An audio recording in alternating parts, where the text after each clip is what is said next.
Okay, so sorry for the delay. It took a few moments for Zoom to start. And we're continuing the Halchot of Kiddush. Next week, with Hashem, we'll be talking about the maybe two big topics we have. One is Kiddush B'Mkom Seuda, doing Kiddush in the place of a meal. And the other topic is Kiddush on whiskey, which is a very topic. That's for next week. Yeah, important topic. We can't be Mikhail on this. We can't be Mikhail. And I can see we have Yoel with the Baal Tanya in his back, right? No. It's Tzemach Tzedek. It's Tzemach Tzedek. I could see only the eyes. I couldn't see. Yeah, so now I can see the whole. For a different shift. A different shift. Okay, so today we're going to go through a few of the simanim, two simanim, Reish Ayin Aleph and Reish Ayin Bet, and look at a few details of Kiddush and how we do Kiddush. And next week, hopefully, we'll be going into two big topics, as we mentioned, and that's doing Kiddush on whiskey and Kiddush B'Mkom Seuda. Okay, let's just change here the setting, the view, and okay, so that's our topic for today. Today we are in Reish Ayin Aleph, and last week we learned the beginning of it, of Reish Ayin Aleph. So mentioned last week, and that we will repeat, that if a person has wine only for Kiddush and prepare big things for a meal, so Kiddush is more important, as we said. That's we learned last week. Today we're going to go into details. And we will be starting from Reish Ayin Aleph, Seif Daled, and going through most of the Seifim, not all of them, some of them, and we don't meet them so often. We'll go through most of the Seifim. A question we have, just last week, my daughter asked me, we came home, she was playing here outside. It was hot and sweaty, although it's winter. And she asked if she can drink before Kiddush. Can she drink before Kiddush? We mentioned last week that Kiddush is D'Oraita. Kiddush is D'Oraita. It's a Torah law. That's from a Torah law. Chazal said we should do it on wine, according to, maybe it's hinted in the Torah, according to Rashi, maybe wine is from the Torah, but the basis of Kiddush itself is from the Torah. Since Kiddush, at least in the nighttime, is from the Torah, says the Shulchan Aruch, Asur lit'om klum kodem sheikadesh, afilu mayim. So a person shouldn't taste anything, even water, before he does Kiddush. What does it mean before? So from when Shabbat comes in until he does Kiddush. Okay. Yeah, so obviously on Friday we are allowed to drink. We should not be fasting on Friday. It's actually maybe even a problem to fast on Friday because then we come into Shabbat from a fast.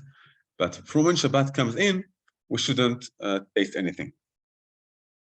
What happens if a person half an hour before Shabbat, he started Shabbat early. Early minyan, it's summer, he started Shabbat early. Can he drink before Kiddush?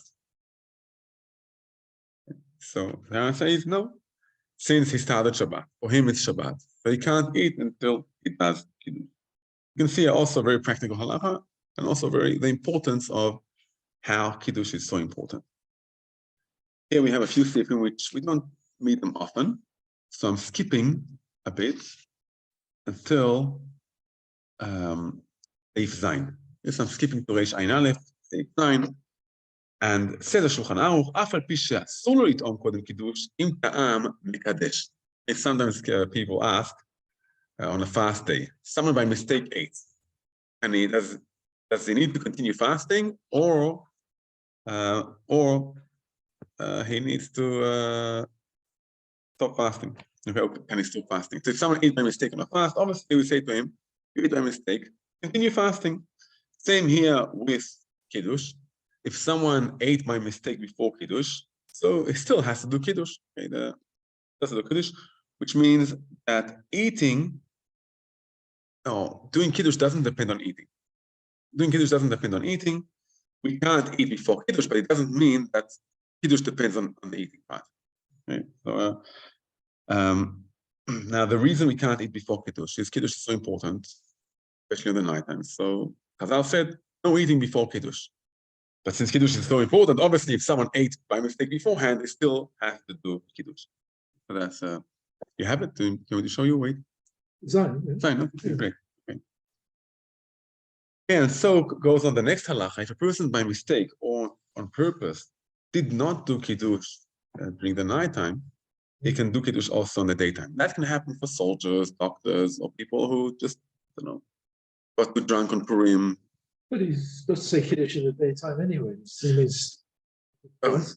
that's we'll get to Kiddush in the daytime only in a few weeks. There's a big difference between Kiddush in the daytime and Kiddush in the nighttime. A very good question. Kiddush on the daytime, that's what is the Oraita. Chazal said, Chazal learned from the pasuk of Shamor et Yom HaShabbat L'Kadusho, which is sanctify Shabbat. We sanctify Shabbat mainly in the beginning and also at the end. So that's Kiddush in the nighttime. So typically it should be when we move from Friday to Shabbat.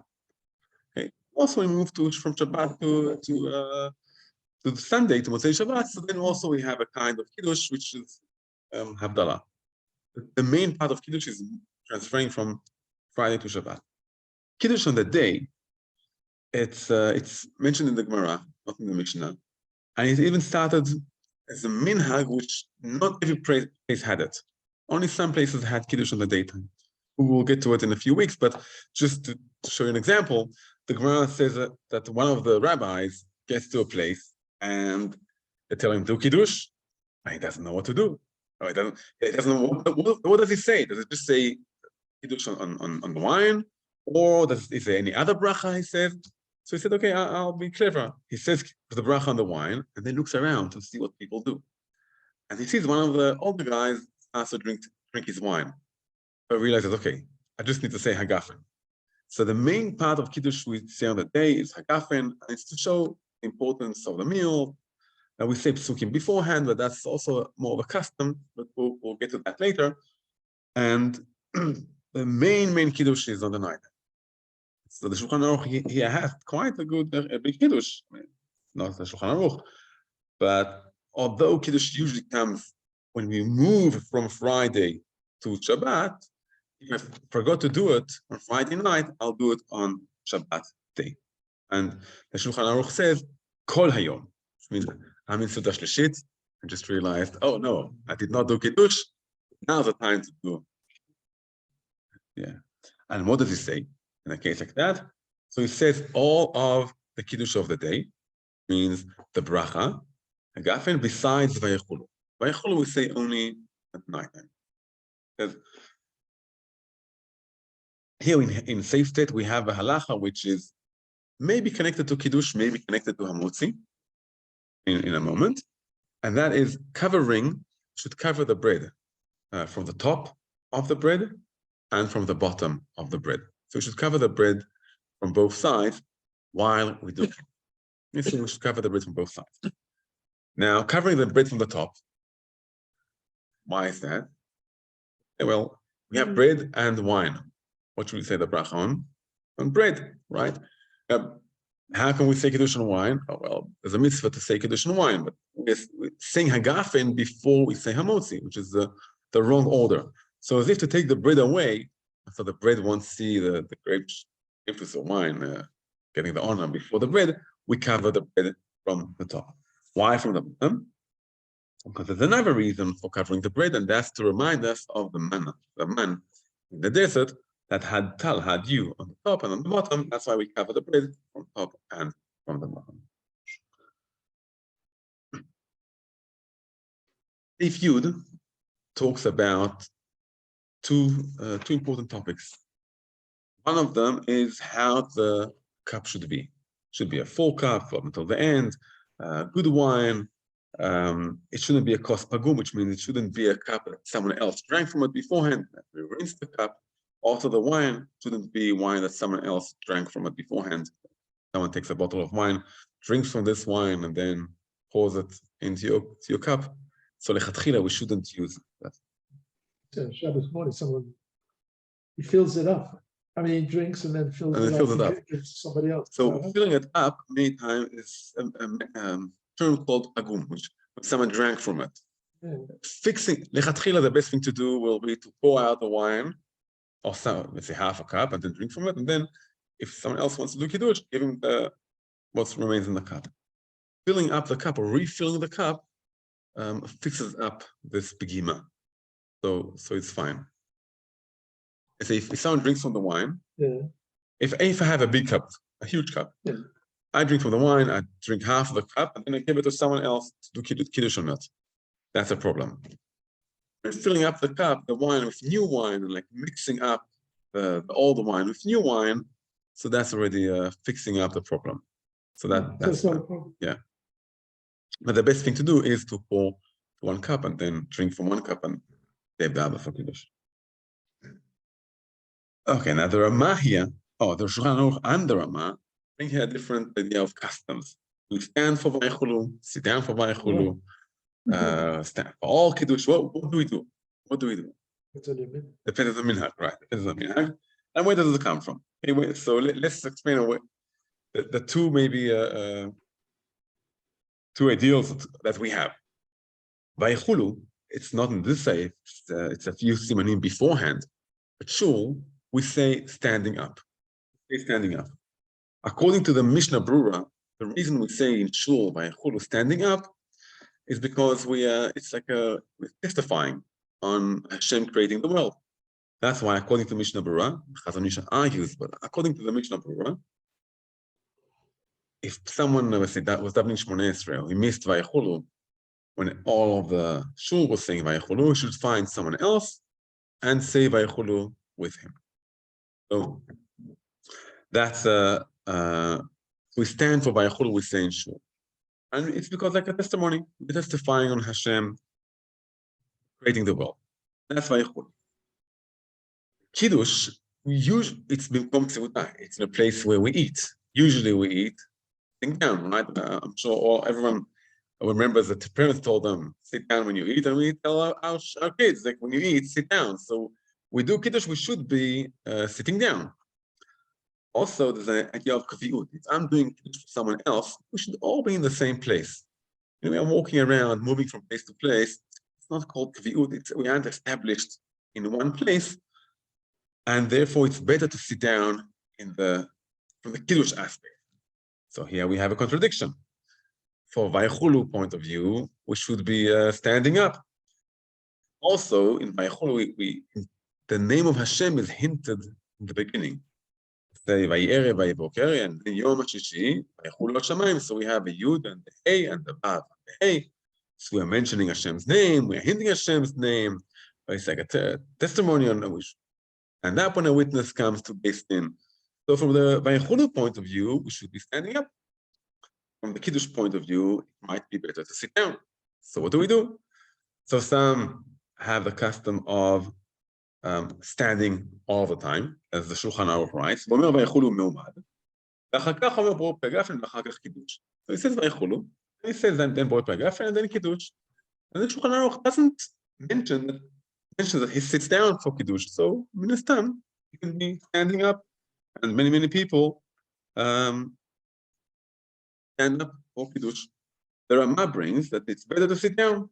And some people say sit down even when they say Vaychulu. How could they sit down even when they say Vaychulu? Well, it's already said Vaychulu in shul, so now you can sit down. That's fine. But a very, very common minhag is some people stand up at least for the beginning of Vaychulu, and then or in the middle of Vaychulu, or at the end of Vaychulu, they sit down, and then they say Borei Pegaf and sitting down, and also Kiddush sitting down. So you can see the two aspects and why the different minhagim came. So the idea of Vaychulu standing, Kiddush sitting, and you can understand that. I'm keeping to see feedback, although you want to go deep into it, because also there's another minhag that some people, the Yekim, have. The Shulchan Aruch says that after one did Kiddush, he washes his hands and says Anetlet Yadayim, and then he gets ready to say Hamotzi. But if someone washes his hands before Kiddush, he shows that from his point of view, bread is more important. That's why he washed his hands. So the common minhag is like we do kiddush, wash our hands, and then we eat bread. There is a minhag that the Rama brings here, and the Yeki minhag do it. I've seen, we went to friends, and that's the minhag. Everyone washes their hands before kiddush, and then everyone's silent for kiddush, and then there's a kiddush, and right away say hamotzi.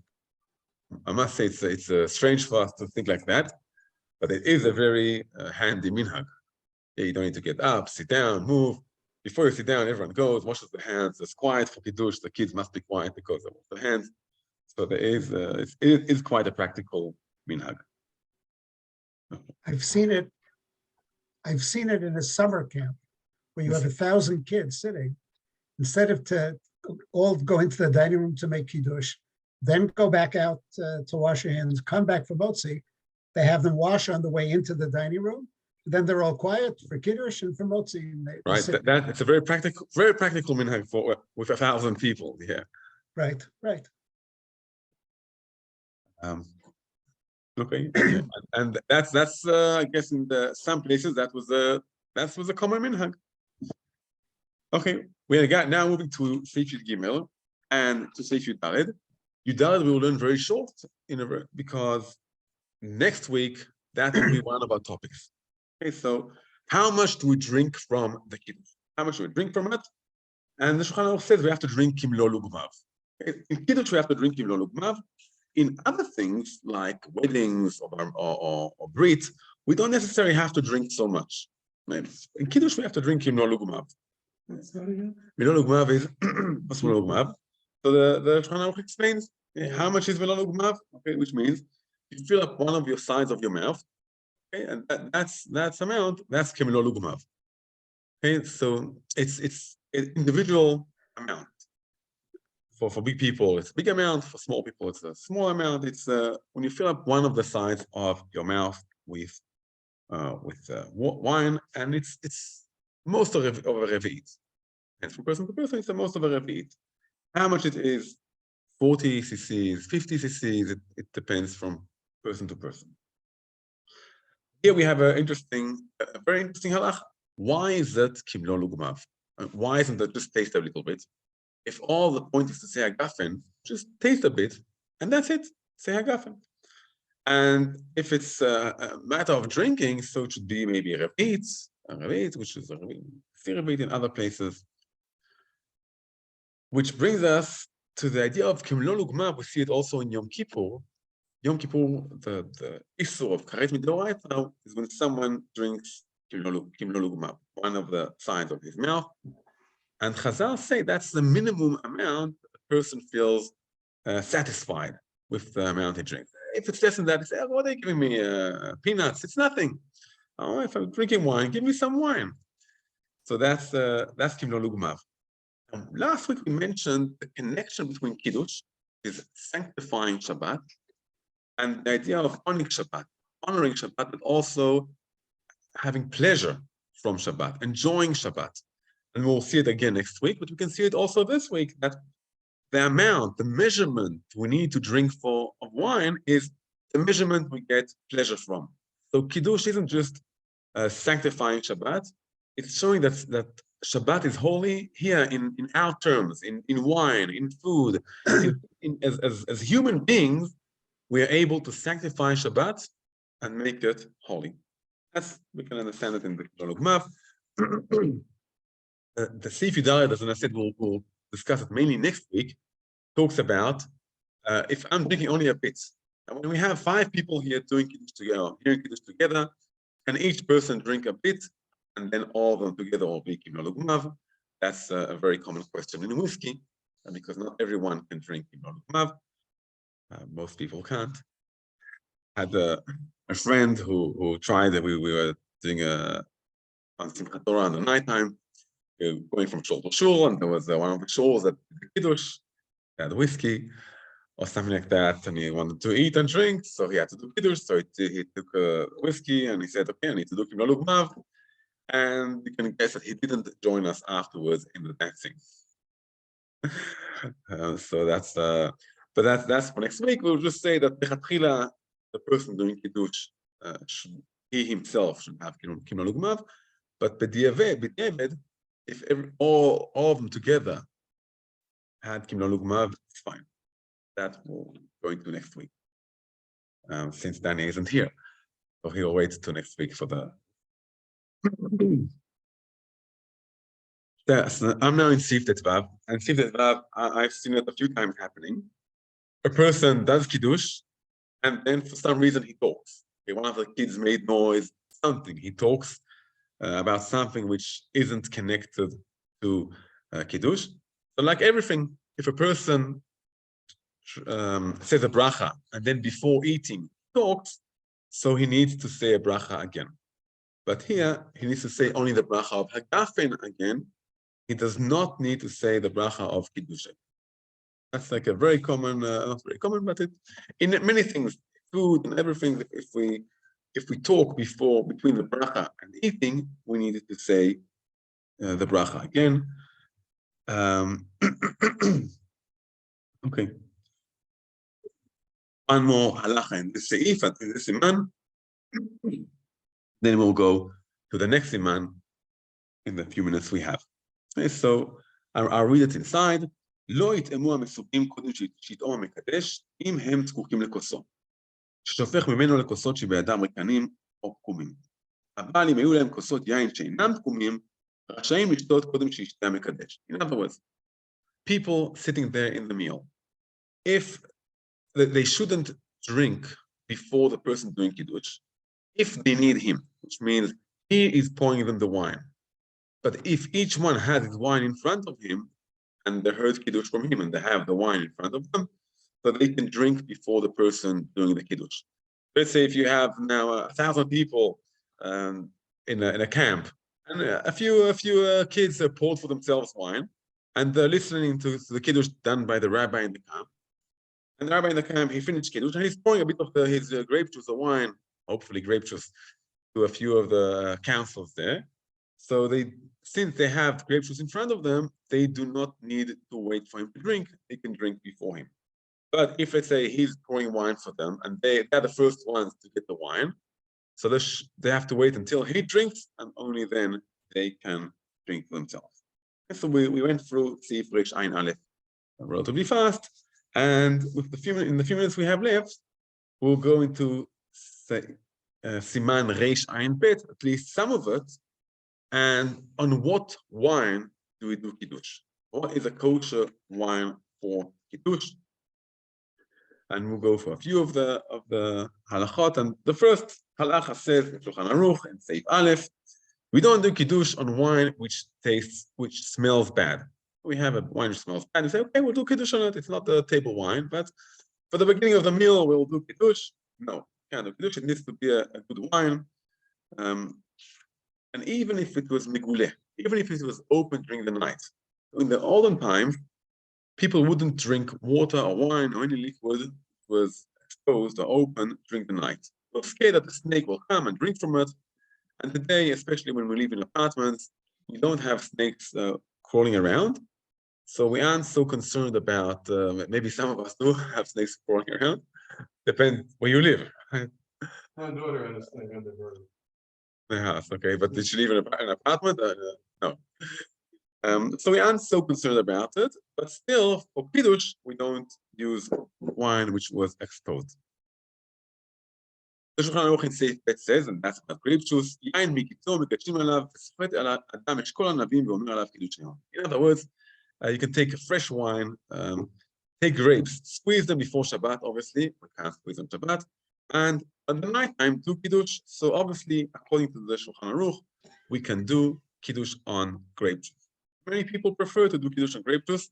I usually prefer a mixture of wine, but to have, after you didn't drink for a few hours or have a cup of wine, Milo Lugmav, sometimes can help us end the meal not in a good way. So many people prefer to do on grape juice. White wine, that's a machloket. I mean, in Seif Daled, there's a machloket. The Ramban says even b'di'evid we can't do Kiddush on white wine. But the Shulchan Aruch says we can do Kiddush on white wine. And the Mishnah Berurah says that lechatchila it's better to have red wine or red grape juice, maybe. But if the white is better than the red, so you can do Kiddush on white. And I think it's very common today. I think that white grape juice is more expensive than the red one, from what I remember. So, and many people prefer white grape juice than a red one. So maybe they should put a bit of red wine inside. But if not, if they prefer it, so they can say do Kiddush on white grape juice or white wine.